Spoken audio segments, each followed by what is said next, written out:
Yeah, it'll either do the cloud or it does Okay, your. we're already on. So, hi, welcome to Falling Up Radio. This show is all about bringing guests that will help inspire us to really live a life to our fullest. Hi, my name is Michael Harris. I'm your host of the show. And as a business and personal coach, I help others create really a life of their dreams and vision. Really like shape-shifting, maybe even transformation, maybe even quantum leaps, whatever it is that works for you.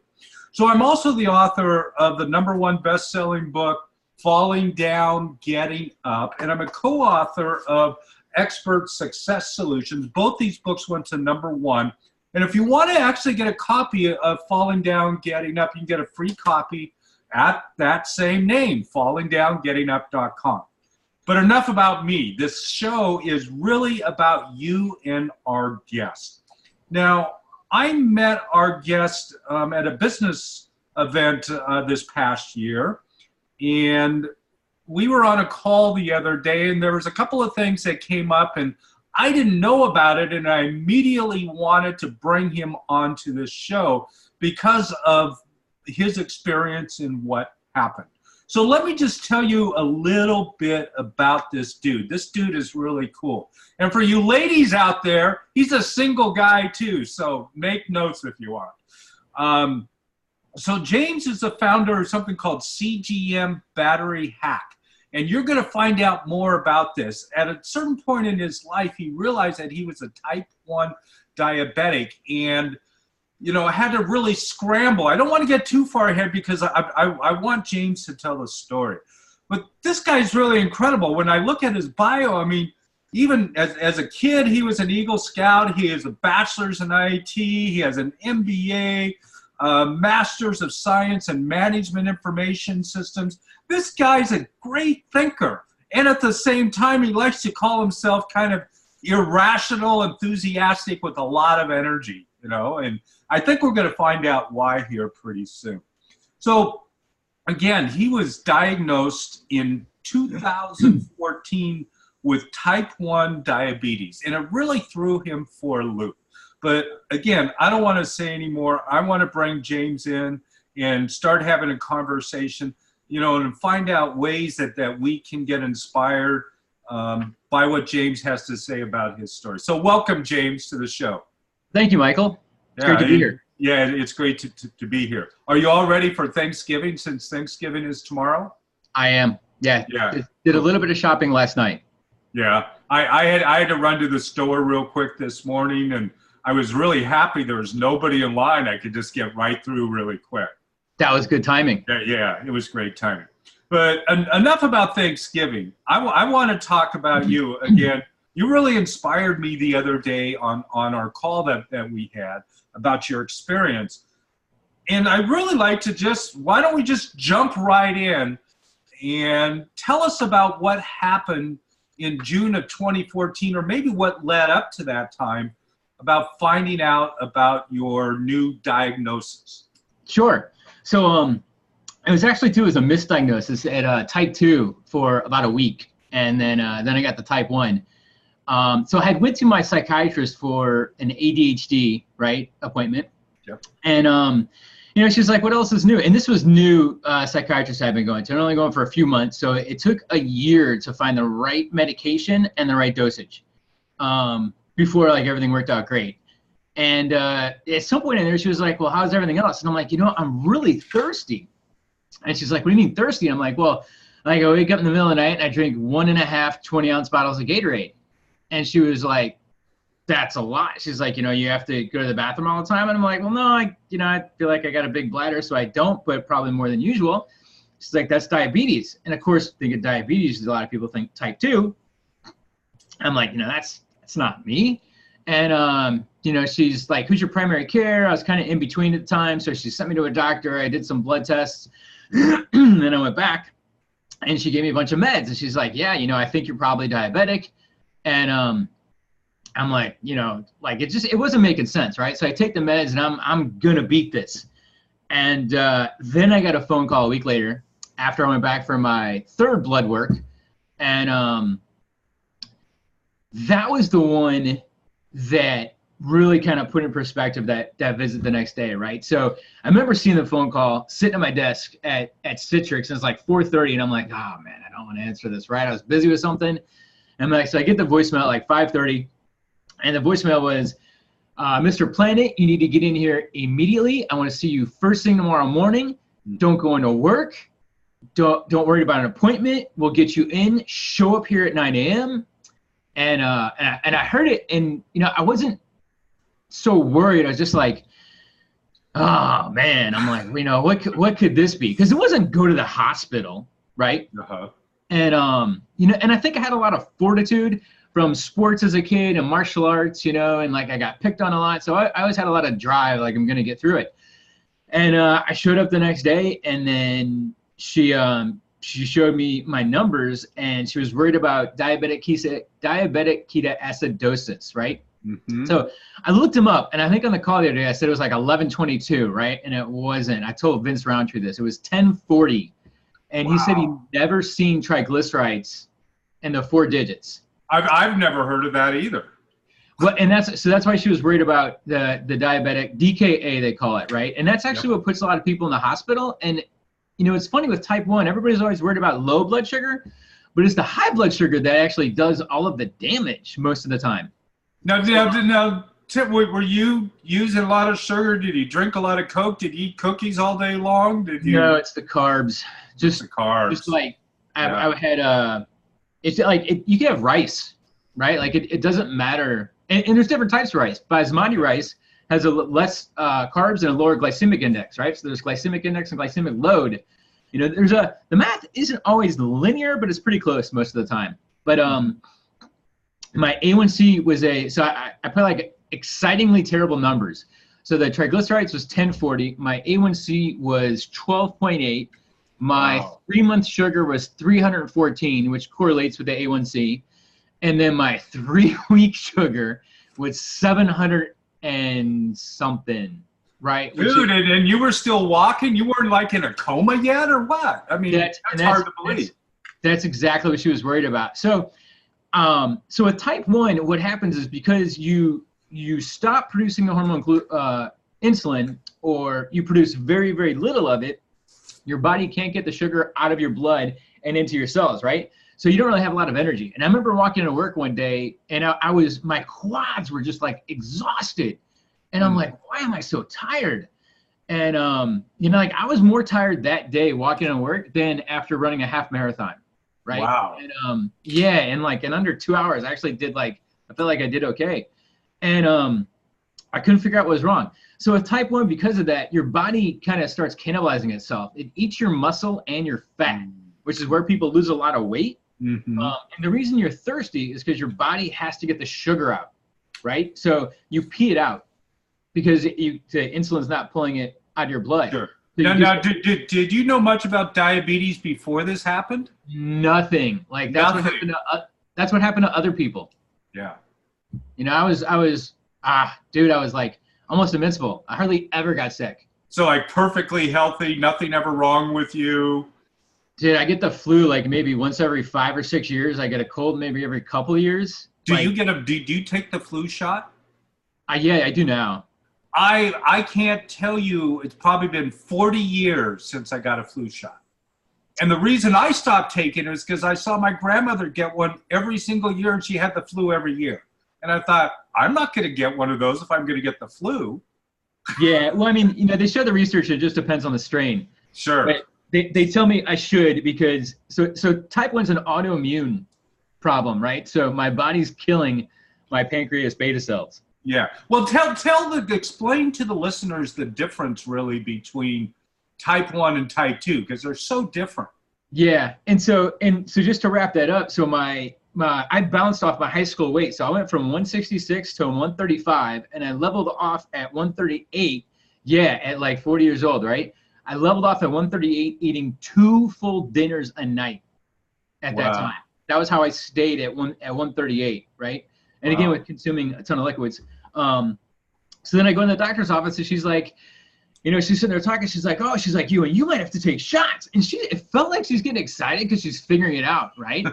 I'm like, wait a minute, hold on, right? And the body language was like looking down like this with a bend in the elbow. It's kind of a soft stop, right? And she's like, oh, no, it's subcutaneous. You know, you can do it. It's no big deal. And I'm like, stop, right? And now I'm looking straight down, which is like submission, right? Like when you get animals in the wild and you get like the mom dog and the baby dog, they're like, no, right? They're not. And like I was just like, oh. So she sits down next to me, tells me, and then she's like, she gives me the prescription for insulin, and she's like, and be very careful. It's the perfect killer. You can't do too much. No shit, right? That was what I got. So I went and got my prescription and my first meal. I had a couple of Captain and Dr. Peppers, and I did the math 3 times my first shot, which totally sucked, right? Because I was by myself. I'm sitting at my kitchen table. I called into work. I checked the math 3 times because you can't do too much. And, you know, after my 2 Captain Dr. Peppers, which Dr. Pepper is not what you should drink.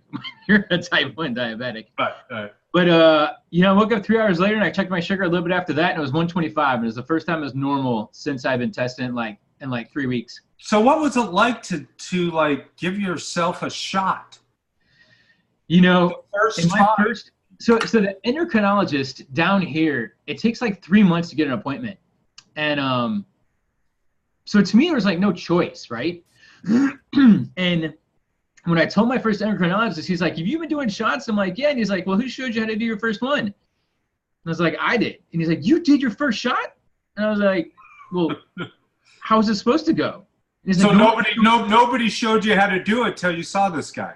No, I read the directions, right? So yeah. The manual. Yeah. Yes, right. And so you have a pen, right? And you take off the cap and then you put on a needle, and then you put your dosage on there, right? And what sucks about the pen is it's in 1 unit.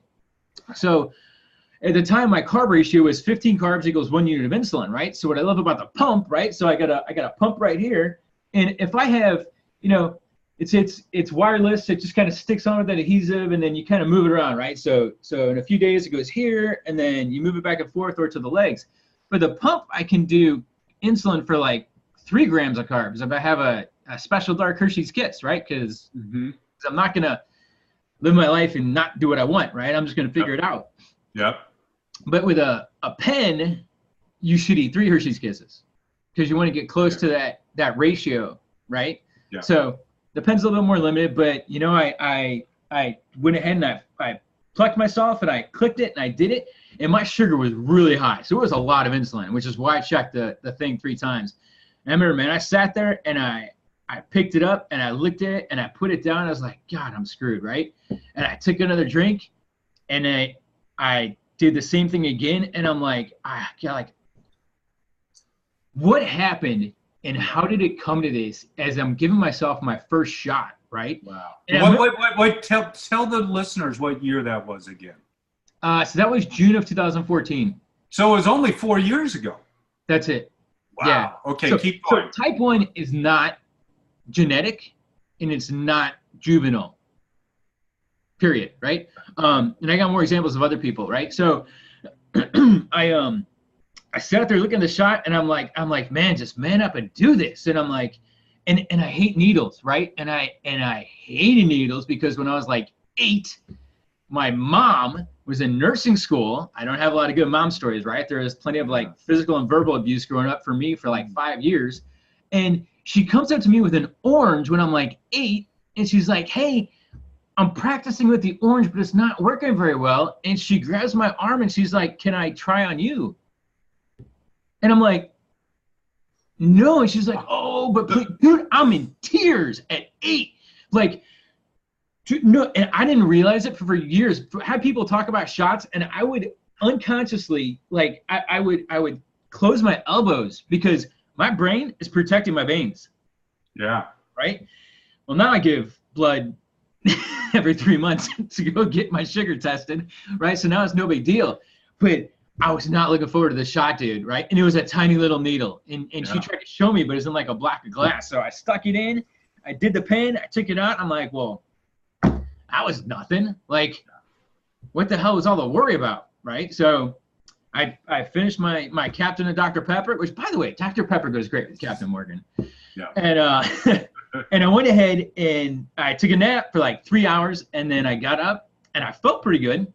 And I checked my sugar, and it was 125. And, you know, I hadn't thought to Google what my sugar should have been in the past couple of weeks, as I saw it at like 300, 400, 200.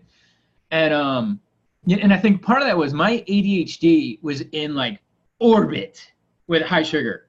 Yeah. Like it was in, and I remember like talking to my boss as an undiagnosed type 1, and we're having this important meeting, like a weekly one-on-one, and I'm like, I wonder if he shaves every day. And I'm like, what is wrong with me? Focus. And like, you know, I just like I wasn't getting it. But you know, like that shot, it was just that first one. After that, it was easy, and just kind of figured out. And I was so anti-pump and anti-technology going to the doctor. And yeah, so he couldn't believe I did my first shot. I did it, and then I'm a spreadsheet guy, so I had a spread. So the device I got, I made sure you could export your numbers because I deal with data. So wait a minute. You were struggling with ADHD and you were a spreadsheet guy, kind of a tech guy, right? Yeah, totally. Well, that's totally two different realms. Yeah, well, you know, the example I give to people, I remember my psychiatrist, she's like, well, how do you know the medication isn't working? Because I could tell it would wear off like that, right? And that was when I had the first one of like bupropion SR, like 200 milligrams, right? That would last like 4 hours. And I'm like, I have so many questions. She's like, what do you mean you have questions? I'm like, well, it's working. I'm looking at my computer and emails coming. I'm like, that's fine. I'm working. I see some of my whiteboard. I'm like, I got the idea. I know what I'm doing. I'm putting something together. And then emails start coming in. I'm like, oh, wait, do I got to do this? Hold on, do I got to do that? But like my priority just vanished. And like I all of a sudden couldn't figure out like how to stay focused and going, right? And like when you're listening to that conversation, you know it's important. You're not thinking about, do they shave every day? And that was like the constant barrage of distractions, right? And for me, and there's different types of ADHD. Mine's impulsivity, and there's inattentive, and there's a hybrid, but that's mine. And to your question about type 1, right? So type 2, and there's a backlash in the Facebook group sometimes. There's not a lot of type 1s that have a lot of empathy for type 2. Because type 2, you can reverse and fix with diet and exercise, period. Yeah.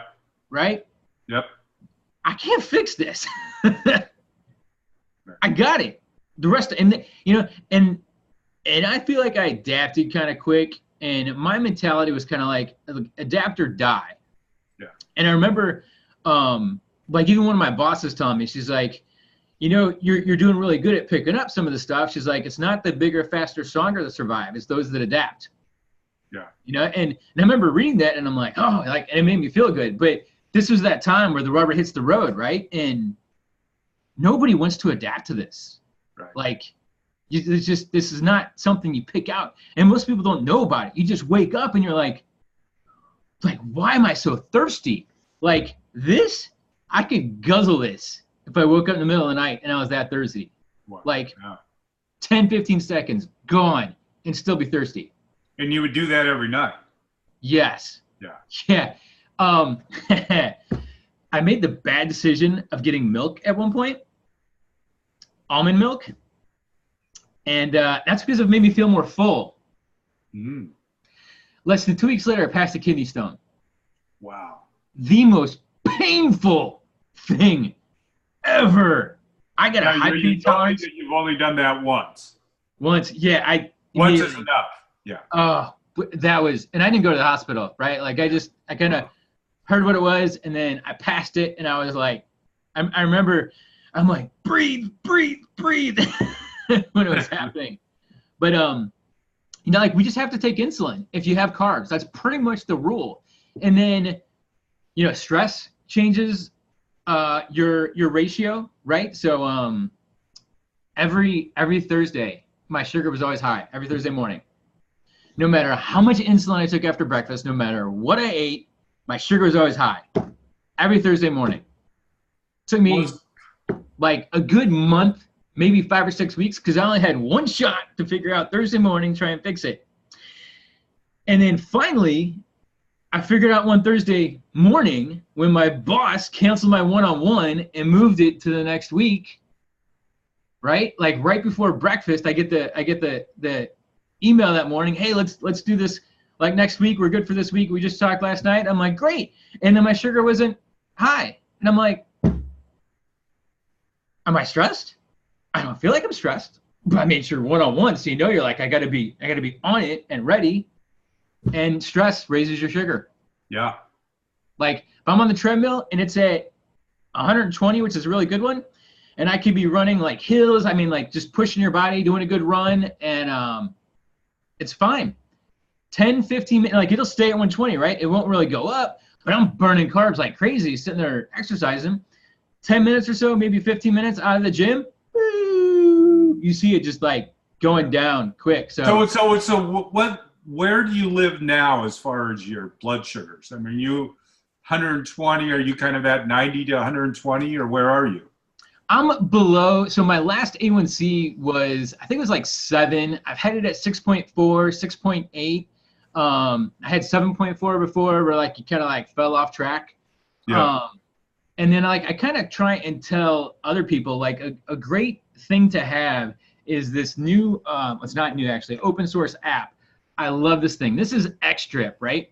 And the vendor app doesn't, so if I add like, I'll add 0.1 units of insulin just to show the difference here.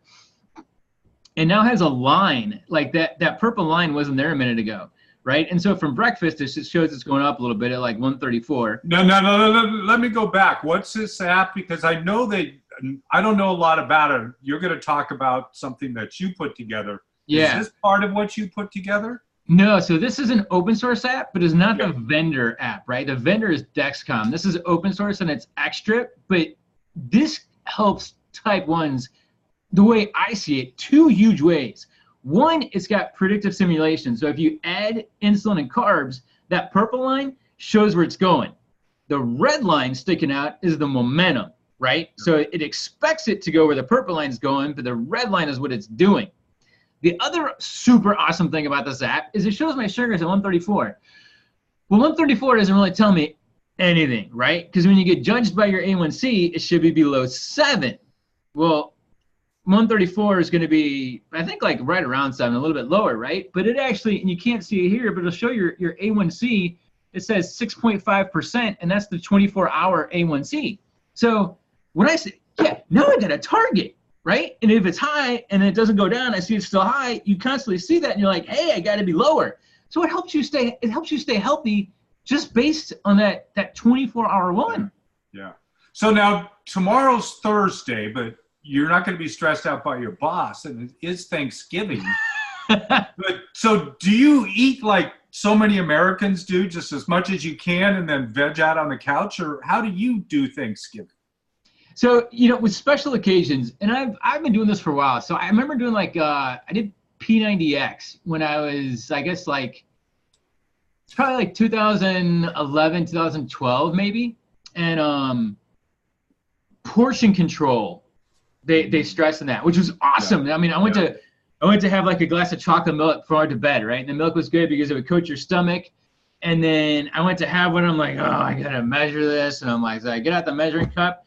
And I'm like, how much am I drinking, right? It wasn't an 8-ounce cup. I was having like 16 or 18 ounces before I went to bed. And when you look at the calories from the chocolate, that's not good. Mm-hmm. So I got better about portion control before I had to worry about type 1. So I still look at what I eat, but my Fitness Pal, I was like religious with for probably the first year and a half, and that's another easy thing, right? Like I'm good at math, but I'm good at simple math. I took calculus a long time ago, but like differential equations, never out the door. That's not this. This is just, carbs and insulin, plus and minus, and where am I at, right? And and then learning, like, so the difference between basmati rice and then white rice, right? So basmati rice has less carbs and a lower glycemic index, right? The lower glycemic means it doesn't spike your sugar, right? And then what I found in one of the Facebook groups is that, and this is where it's not always linear, right? So somebody was talking about, hey, my sugar shoots up and it's harder to get down. And this one lady said, she goes, well, you need to take 30% more if it's going to spike and you're eating at mealtime, right? So if it's, the insulin is supposed to look like this type of a curve, right? So it's supposed to peak in the middle, But you know, when they show the curve, it kind of starts out high to show you what it's actually doing.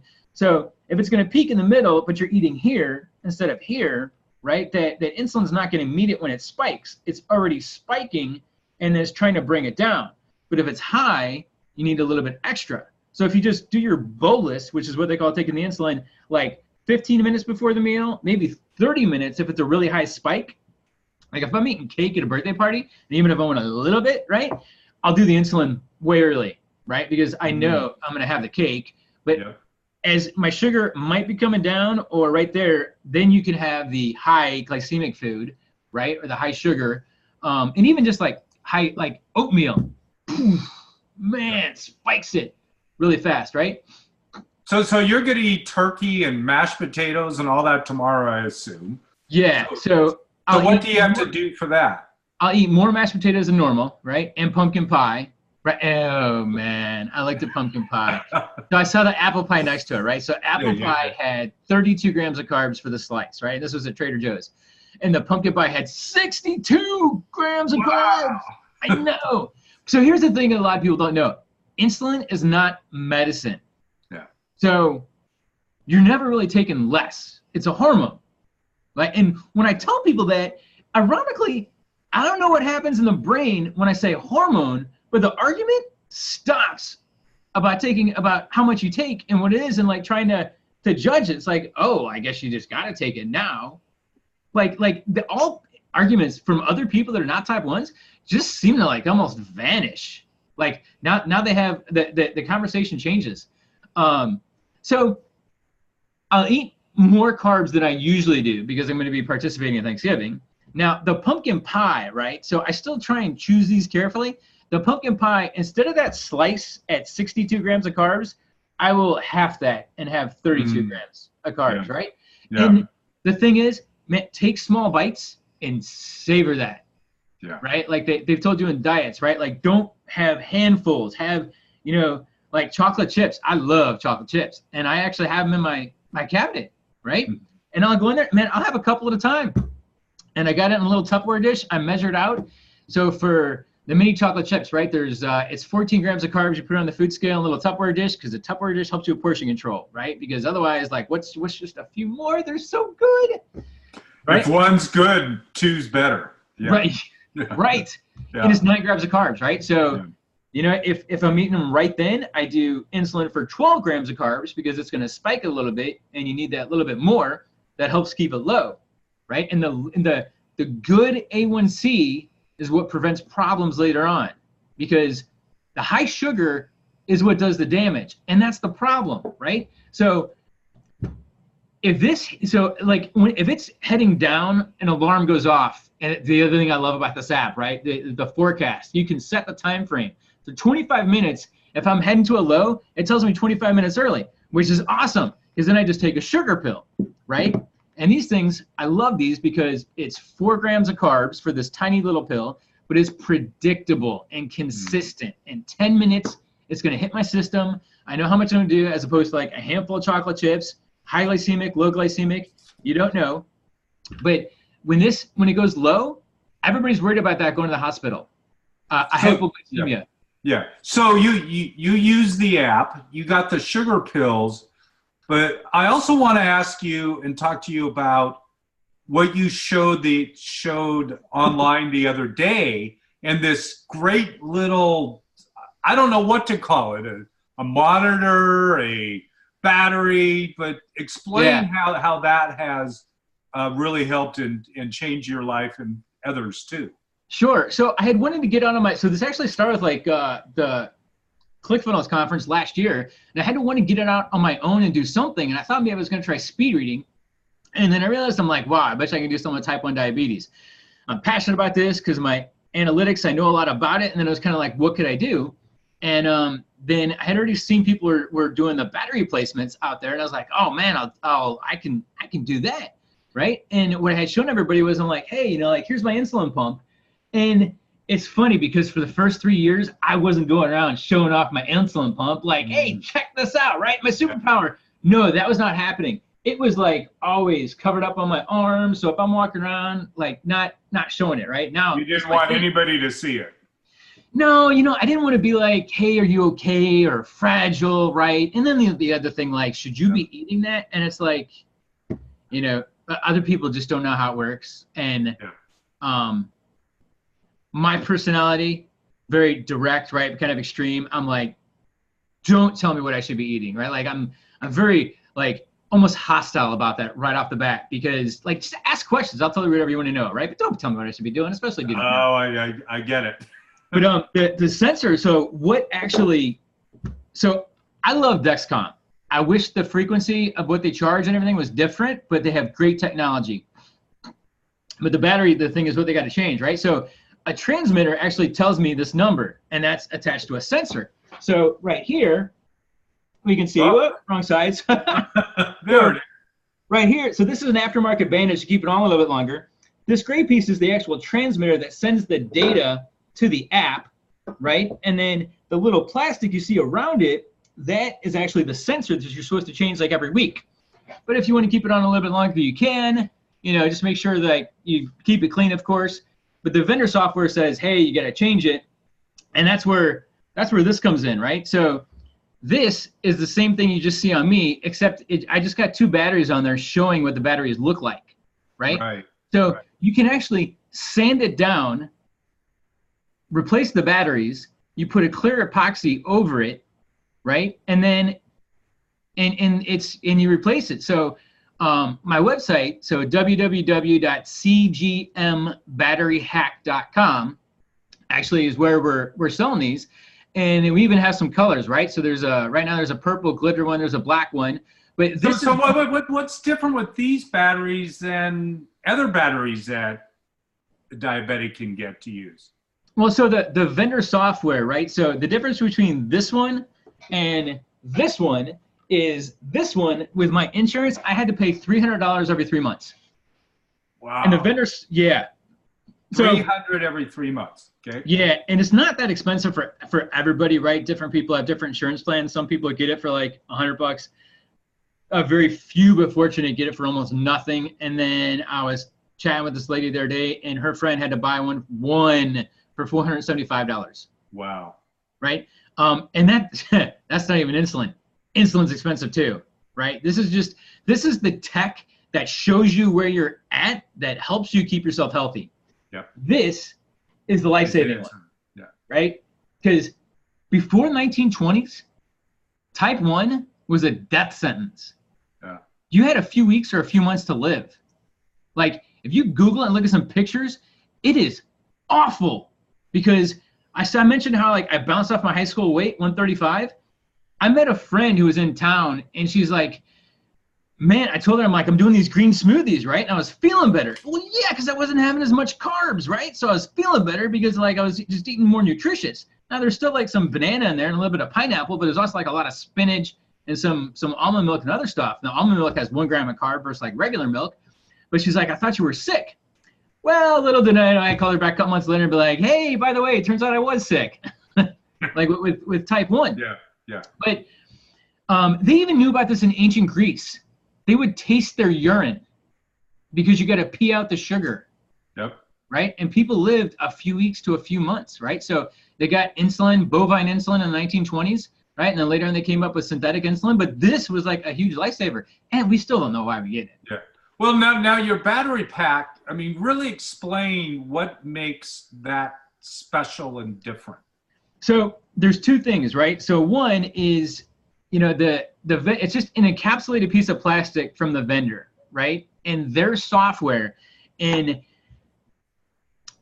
I have this disdain for, everybody shouldn't have to start over. So I'm also working on a book called Type 1 Life Hacks, because I go into the forums, right? And there's all these questions over and over again, right? And some of the people don't know how to use search in the Facebook group, so you get questions again and again, right? But, dude, when I had to do that first shot, I didn't think to go look it up on a Facebook group, right? Where if I had like a girlfriend or somebody, she probably would have been doing it like right at that moment to help me figure it out. But you're nerve-wracked at a couple of those moments, right? So you're just trying to find answers. So that's what made me think about the book, which is going to be from, the beginning of diagnosis to maintenance, because most of the other books are just about carbs and insulin, right? And the vendor software, like why is it not easier for some of the stuff, which is the part that drives me nuts, right? And this goes with like medical and insurance and everything else and how the whole system works. But like $300 every 3 months, every time, that doesn't make sense. So, you know, we're going to be selling this for probably like $100, maybe $75, right? We're still trying to figure out the offer and actually what goes with it. And right? how long does it last? That's the key. The vendor software at 3 months says, hey, your battery's low, you need to change it. And it gives you 2 weeks and it just turns off the data. Dude, that's crap. The Facebook record I found, a guy with a sensor, so X-Trip doesn't turn it off. He went 193 days. That's 6 months. Yeah, 6 months plus, yeah. Right, that's $300. But I got news for you. So if I'm selling this for $100 or whatever it is, that's $200 in 1 year versus $1,200. Yeah. Most of America doesn't have that kind of money. Like, so is that a special battery that you created, or how'd you come up with that battery? No, so this is the same battery the vendor uses. So you can buy the battery off the internet. Yeah, and there's a lot of people that actually do this themselves. So I found this. So I stumbled upon this in some news article where they talked about sometimes people keep the sensor on longer, and there's even people that redo this themselves. It's like, what the heck are they talking about, right? And I immediately text my buddy. I'm like, hey, you can keep your sensor on longer, right? And the sensor being, you know, this thing. And he's like, yeah, sometimes I do, and I'm waiting on new ones from insurance when insurance is late. And I was like, I've been like, again, the vendor software says, hey, 1 week is up, you got to change it. And the vendor app, you just hit stop, start, and you keep it on another week. That's like $150 for 1 month supply. But if you keep it on for 2 weeks, then it's a 2 month supply, right? Now, not everybody's skin is the same, right? So some people have reactions to it, you know, that all depends, right? So your mileage may vary. I think they would say with the FDA, you should keep it on a week, right? Because you're poking a hole in your body. That also depends on like what you do for work and your environment and everything else. But that's the frustrating part that I don't want to say is fair, right? Because life isn't fair. Just watch the YouTube videos about animals in the wild, right? It is very, very unfair. So compared to regular battery system, how much longer does that one last?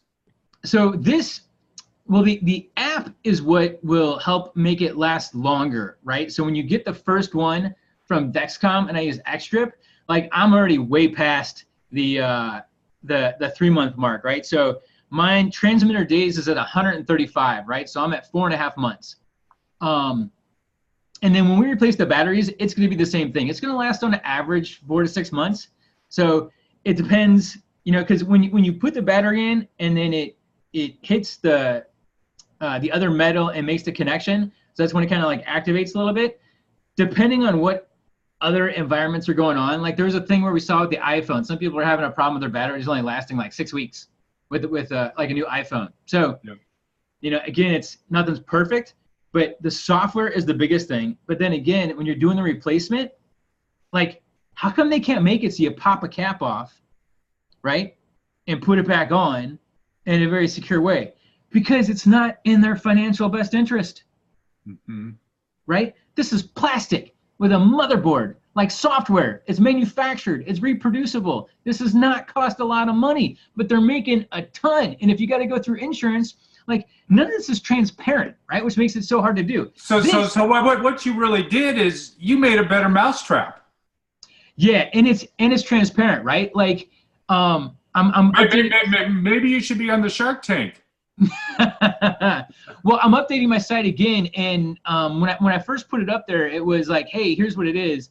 But the new update in the next few days, like right after Thanksgiving, is going to be, hey, this was previously only in closed Facebook groups, because that's where the other people were selling it. Like, you got to get into the group, and then, you know, if they don't like you, they boot you out, right? Like, I know somebody else that she did one. She's like, hey, look what I did.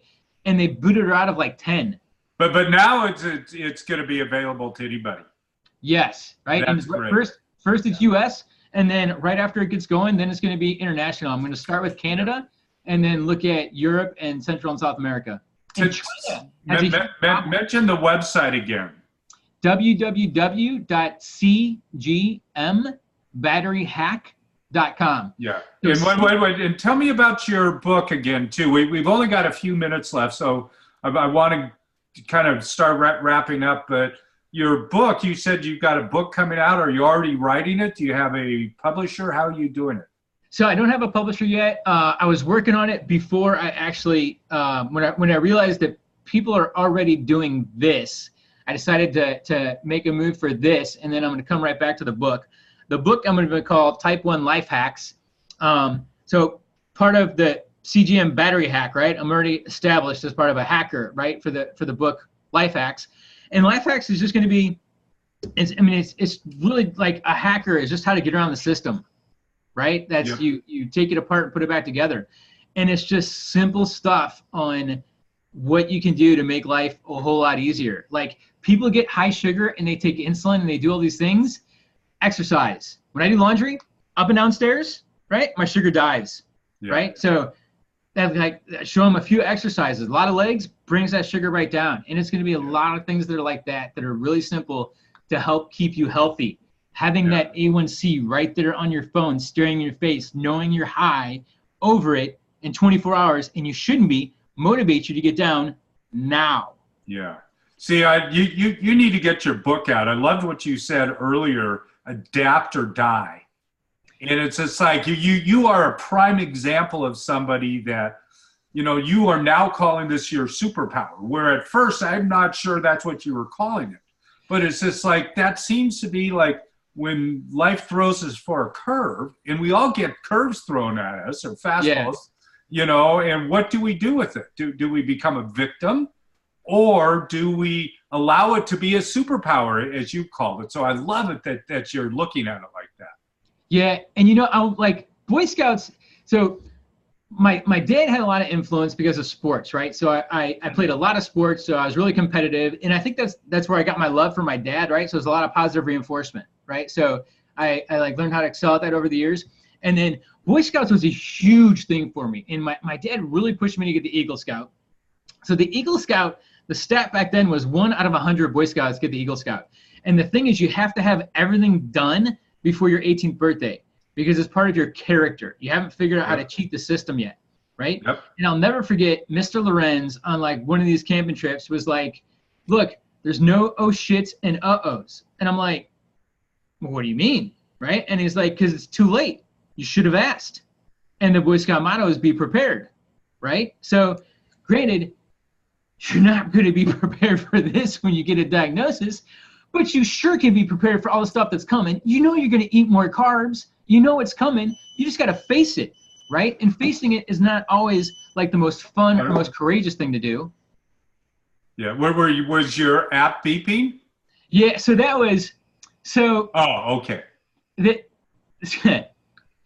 I put this in my bag coming back from the gym one day, and my water bottle leaked.